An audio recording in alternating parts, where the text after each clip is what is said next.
나는 밖으로 나가는 것이 두렵다.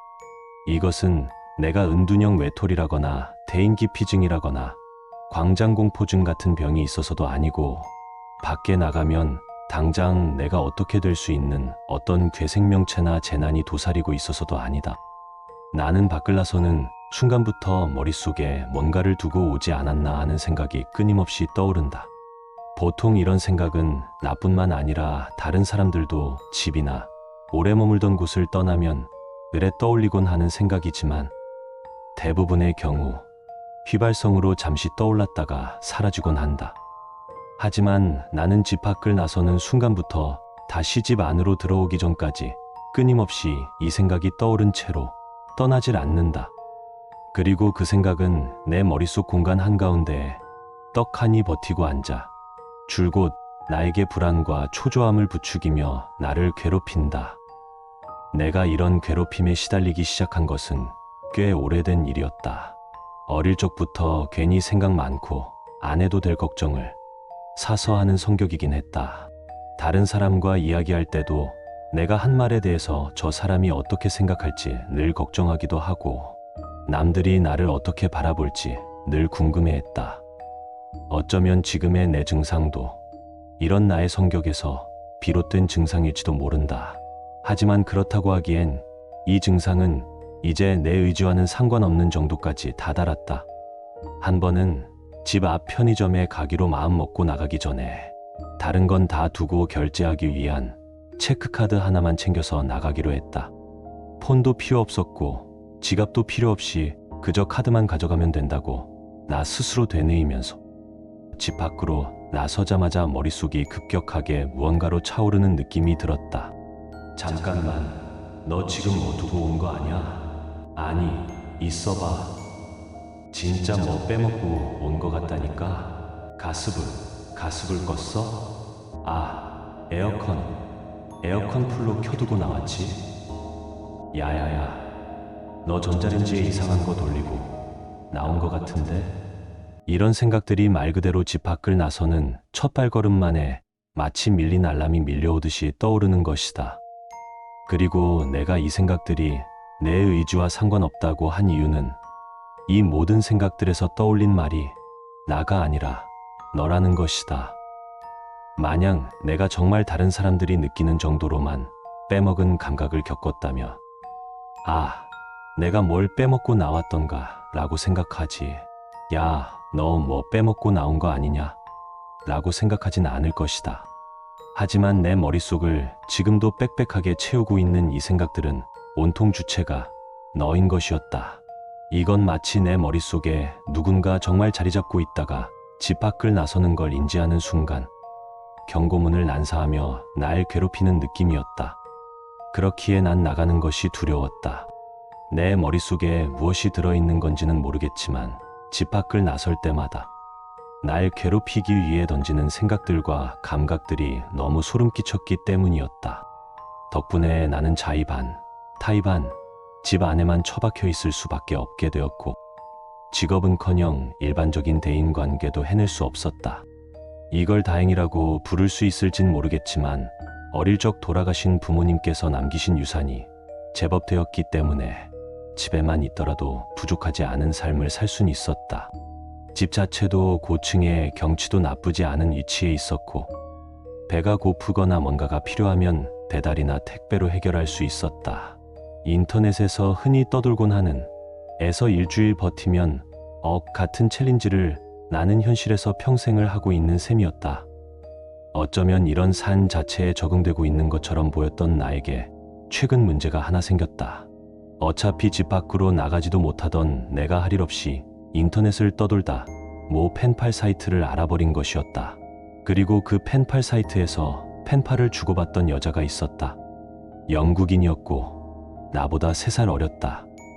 나는 내 상태를 알기에 깊은 관계에 대한 미련은 없었고, 그래서 더 가벼운 마음으로 대화를 할 수 있었다. 그래서였을까?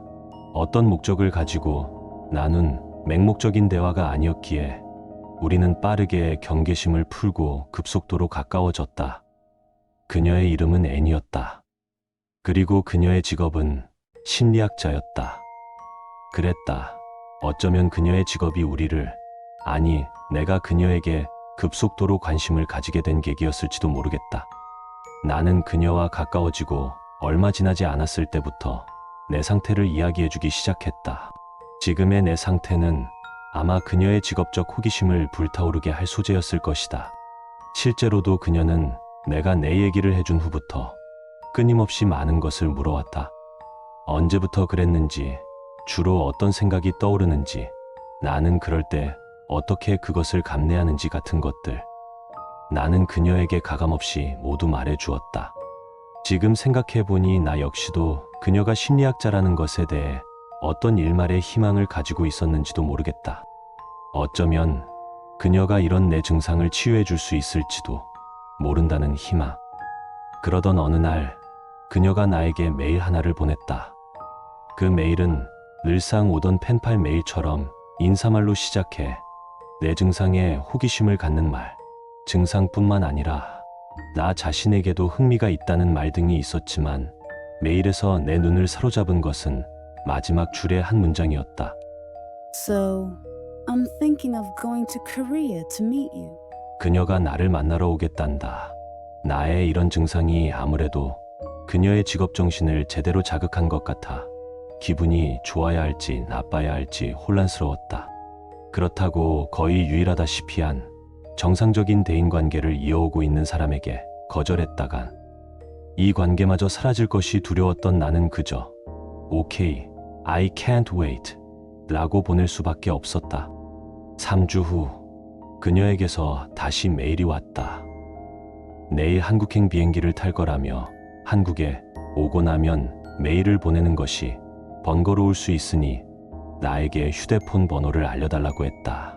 굳이 if you have it 이라는 문구를 단 것이 신경 쓰이긴 했지만 나는 내 공간에만 사는 동안에도 휴대폰 정도는 있었다. 왜냐하면 배달을 시키려면 필요했기 때문이다. 어쨌건 그녀에게 휴대폰 번호를 알려준 다음 날 저녁, 정말로 익숙하지 않은 형태의 번호로 전화가 걸려왔다. 그동안 메일을 통해서만 대화를 해왔기에 목소리를 들어보는 건 처음인지라 내심 떨리는 마음으로 목을 한두 번 가다듬고 통화 버튼을 눌렀다. 그녀의 목소리는 생각보다 훨씬 더 듣기 좋았다. 처음 목소리를 듣자마자 왜 그녀가 심리학자를 직업으로 선택했는지 알 수 있을 것만 같았다.